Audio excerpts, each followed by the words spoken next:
ఉమ్మడి అనంతపూర్ జిల్లాలో ఉన్న అత్యధిక ధనిక 14 నియోజకవర్గాలు ఇవే. 14th ప్లేస్లో ఉంది మడకశిర, 1837 కోట్లు.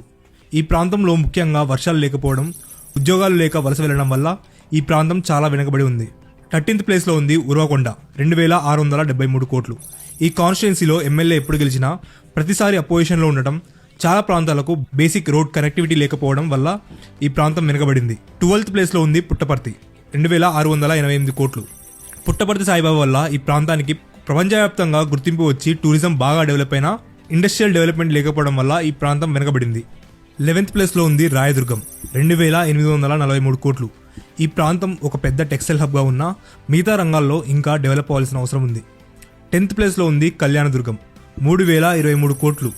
ఈ ప్రాంతంలో కూడా వర్షాలు సరిగ్గా లేక తరచుగా కరువు రావడం, గ్రౌండ్ వాటర్ లేకపోవడం వల్ల వ్యవసాయం కూడా వృద్ధి చెందకపోవడం, ఇండస్ట్రీస్ కూడా సరిగ్గా లేకపోవడం వల్ల ఈ ప్రాంతం కూడా వెనుకబడింది. 9th ప్లేస్లో ఉంది పెనుకొండ, 3167 కోట్లు. ఎక్కువగా వ్యవసాయం మీద ఆధారపడటం, విజయనగర సామ్రాజ్యం పతనమయ్యాక ఎవరూ పట్టించుకోకపోవడం వల్ల ఎక్కువగా అభివృద్ధి చెందలేదు. 8th ప్లేస్లో ఉంది ధర్మవరం, 3252 కోట్లు. ఇక్కడ ఉన్న సిల్క్ టెక్స్టైల్ ఇండస్ట్రీ రాష్ట్రమంతా ఫేమస్ అయినప్పటికీ మిగతా ఇండస్ట్రీస్ ఏవీ లేకపోవడం వల్ల ఇంకా ఈ ప్రాంతం అభివృద్ధి చెందుతూ ఉంది.